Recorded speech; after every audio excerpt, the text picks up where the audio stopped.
नमस्कार. काल संध्याकाळपासून इतके फोन येत आहेत, इतके मेसेज येत आहेत, प्रत्येकात एक क्लिप, एक लिंक जोडलेली असते आणि सांगतात की लोक असं बोलले. थोड्या वेळानंतर पुन्हा काही स्क्रीनशॉट येऊ लागले आणि त्यांनीही बोलले असं सांगितलं जाऊ लागलं. आणि बघा, कोणी अभिनंदन, कोणी काय बोलू लागलं. मला एकच सांगायचंय, कोणी उल्लेख केल्याने, कोणी कौतुक केल्याने मी हुरळून जाणार नाही. एक आणि दुसरं, आम्ही म्हणजे मी अनालायझर या अर्थाने आम्ही म्हणतोय, एकूण अनालायझरची टीम या अर्थाने आम्ही म्हणतोय, कारण मी एकटा नाही आहे ना. अनालायझर म्हणजे एक व्यक्ती, एक सुशील कुलकर्णी नाही आहे, ती एक टीम आहे, ती एक लोकांचा समूह आहे. आणि या टीम मध्ये अनालायझरमध्ये काम करणारे कर्मचारी नाही आहेत फक्त. अनालायझर मराठी, हिंदी आणि अनालायझरचं डिवाइन या 3 चॅनलच्या जवळपास 5,30,000पेक्षा अधिकचे सबस्क्रायबर आणि सगळ्यात मिळून 24-25 कोटी व्ह्यूअर्स, अशा लोकांची ही टीम आहे. त्यामुळं या टीमचं काम कोणाच्या कौतुकाने हुरळून जाण्याचं किंवा कोणाच्या उल्लेखाने हुरळून जाण्याचं नाहीये. न हे घेतले व्रत आम्ही अंधतेने या विचाराने चालणारा अनालायझर आहे. परवा भुजबळांनी बोलता बोलता उल्लेख केला आणि त्याला उत्तर द्यायलाही अनालायझरच्या व्हिडिओचे स्क्रीनशॉट रोहित पवारांनी टाकले आणि मग चर्चा सुरू झाली. मला हा उल्लेख पहिल्यांदा झालाय असं अजिबात नाहीये. तुम्हाला आठवत असेल, जेव्हा चंद्रकांत पाटील भाजपचे प्रदेशाध्यक्ष होते आणि ते मीडियाला सांगत होते पुण्यामध्ये की तुम्ही नाही दाखवलं तर हरकत नाही, आम्ही भाऊ तोरसेकर बघतो, आम्ही सुशील कुलकर्णी बघतो, आम्ही प्रभाकर सूर्यवंशी बघतो, यांना अनेकांना लाखात रोज व्ह्यू मिळतात, त्यामुळे ते आम्ही बघतो, त्यातून आम्हाला लोकांना कळतं. हे चंद्रकांत पाटील दादा बोलले होते.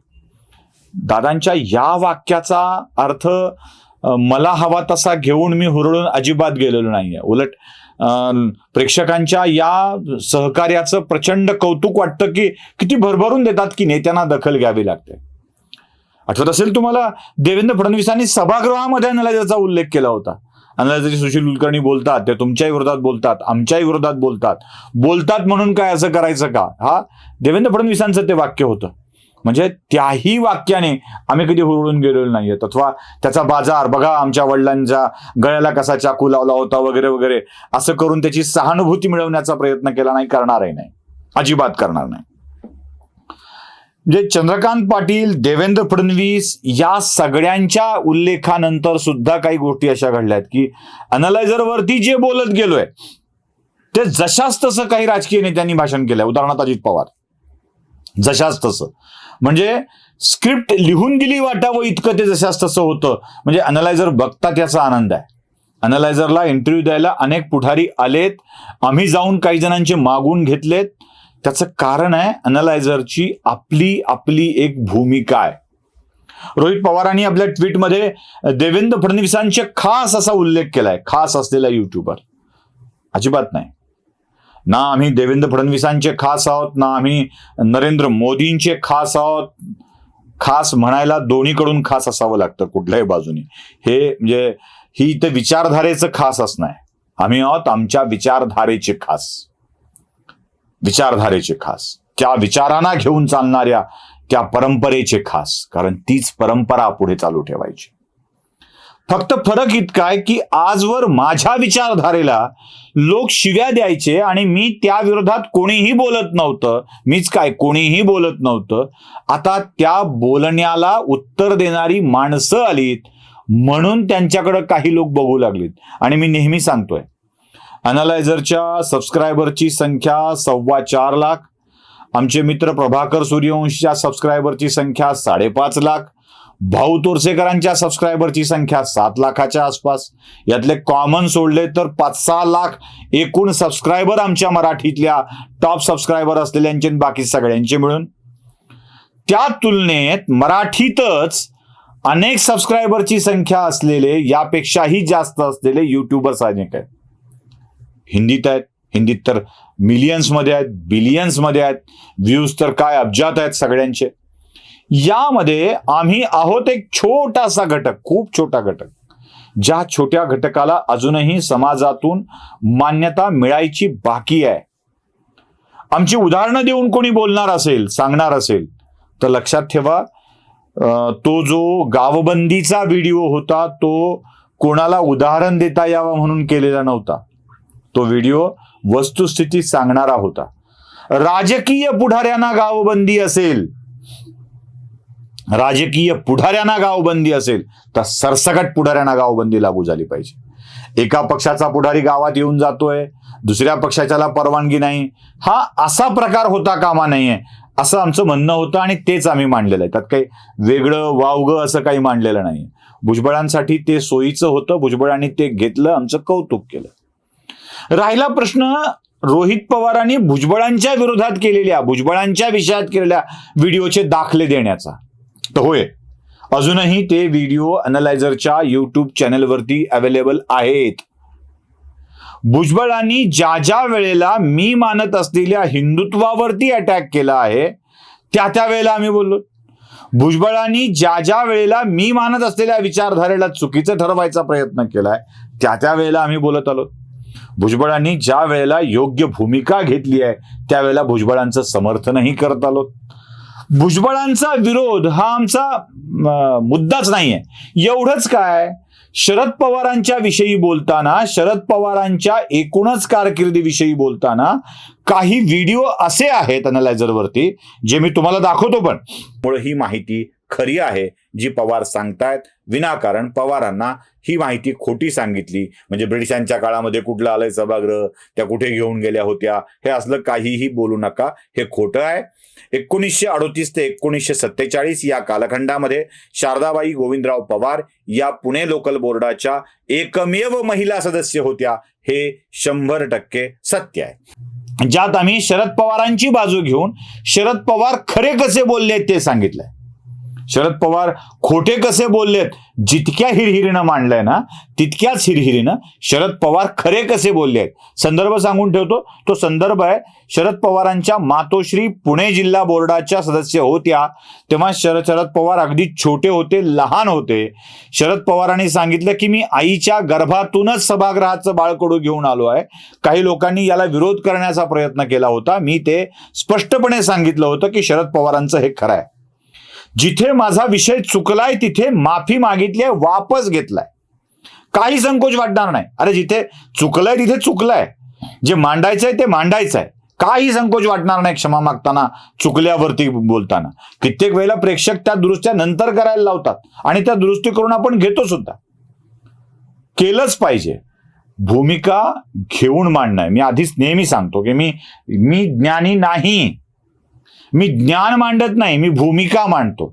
आणि भूमिका मांडताना आपल्या विचारधारेच्या, आपल्या विषयाच्या, आपल्या मान्यतेच्या विषयाला कोणी चुकीच्या मार्गाने विरोध करणार असेल तर त्याला त्याच्याविषयी बोलणं हे क्रमप्राप्त ठरतं.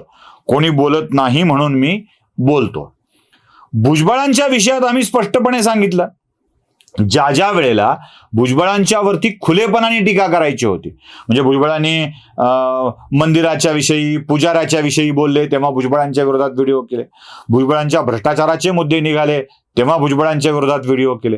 पण जेव्हा भुजबळ एक चांगली भूमिका घेऊन येत असतील तेच भुजबळ, तेव्हा त्यांची भूमिका चांगली आहे हे पण सांगावं लागेल. उद्या कदाचित रोहित पवार एखादी सकारात्मक बाजू घेऊन येतील तेव्हा रोहित पवारांचा मुद्दाही मांडावाच लागणार आहे, मांडावाच लागणार आहे.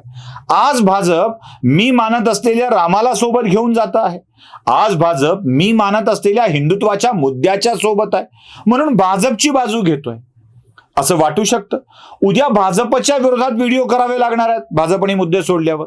आणि अॅनालायझरवरती 100 तरी भाजपच्या विरोधातले व्हिडिओ आहेत. 100 व्हिडिओ तरी असतील जे भाजपच्या विरोधातले आहेत. कौतुक केलं म्हणून हुरळून जावं, कौतुक केलं म्हणून बहकावं या जातकुळीचे तर आम्ही नक्कीच नाही आहोत. आणि मी खरं तर प्रेक्षकांनाच ही प्रार्थना नेहमी करत असतो की प्रेक्षक हो, मनात अजिबात अहंकाराचा वारा येऊ देऊ नका. अहंकाराचा वारा न लागो राजसा ही वृत्ती माझ्यामध्ये ठेवा.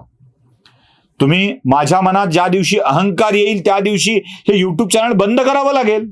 बंदच करावं लागेल. कारण ज्या दिवशी मी माझा विचार व्यक्त करायला लागेल, मी आपला विचार व्यक्त करतोय तोपर्यंत हे चॅनल चालेल. जेव्हा मी माझा विचार व्यक्त करायला लागेल त्या दिवशी अॅनालायझर बंद करायचा निर्णय घ्यावा लागेल. आणि अॅनालायझर बंद करण्याच्या निर्णयापेक्षा अॅनालायझर आपला विचार करणाऱ्याच्या हाती सुपूर्द करण्याचा निर्णय घ्यावा लागेल. कारण एवढं व्यासपीठ मेहनतीनं उभं राहिलेलं बंद करून एका अभिव्यक्तीच्या चांगल्या व्यासपीठाला बंद करण्याची काहीच आवश्यकता नाहीये. त्यातून मी बाजूला होईल. जेव्हा माझ्यातल्या विचारांना, आपल्या विचारांना मीचा स्पर्श होईल ना, तेव्हा मी बाजूला होईल. तो मीचा स्पर्श कधीच होणार नाही याची खात्री बाळगा. आणि होईल त्या दिवशी बाजूला जाईल, लक्षात ठेवा. अनेक लोकांनी याला संदर्भ दिलाय. अनेक मोठी लोक देतात. म्हणजे काल परवा तर तिरुपतीत दक्षिण भारतात गेल्यावर तिथं भेटणारी लोक सापडली. मुंबईत जातो, पुण्यात जातो, कोल्हापूरला जातो, तेव्हा प्रत्येक ठिकाणी ही मंडळी सापडतात. आणि सांगतात, वा, बोलत राहा, लिहित राहा, सांगत राहा. तेव्हा या बोलत राहा, सांगत राहाचा तुमच्या मनातला शब्द सांगत राहापर्यंतच ठेवायचा आहे. तो तुमच्या मनात मी बोलत राहिलं पाहिजे असं वाटलं पाहिजे, यासाठी या मीला मला बाजूला काढायचं आहे. त्यामुळं कृपया अॅनालायझरचा व्हिडिओचा उपयोग परस्परांच्या वरती शिरकाण करणाऱ्यांनो लक्षात ठेवा. करा. ते माझं व्यासपीठ सर्वांसाठी खुलं आहे. तुम्हाला काही हरकत नाही. जी भूमिका मांडायची आहे तीच मांडलेली आहे. जो विषय मांडायचा आहे तोच मांडलाय. माझा व्यक्तिगत कोणाला विरोध नाही, अजिबात नाही. विरोध आहे प्रवृत्तीला, विरोध आहे विचारधारेला. आणि विचारधारेला सुद्धा म्हणून मी डाव्यांना विरोध करीन, मी समाजवाद्यांना विरोध करीन असं अजिबात नाहीये. मी डाव्यांना आणि समाजवाद्यांना कोणत्या विषयावर विरोध करीन तर त्यांनी जेव्हा माझ्या विचारसरणीला धक्का लावायचा प्रयत्न केला तेव्हा त्यांना विरोध करेन, तेव्हा त्यांना सांगेन, तेव्हा त्यांना त्यांची वस्तुस्थिती सांगून देईल. म्हणजे तुम्ही वाटेल ते बोलावं आणि त्याचा खुलासाही मी करू नये असं होणार नाही. आम्ही तो करत राहू, मांडत राहू. अपेक्षा एवढीच आहे की यातला मी येऊ नये, बस तो येणार नाही यासाठी तुमच्या सदिच्छा कायम ठेवा. नमस्कार.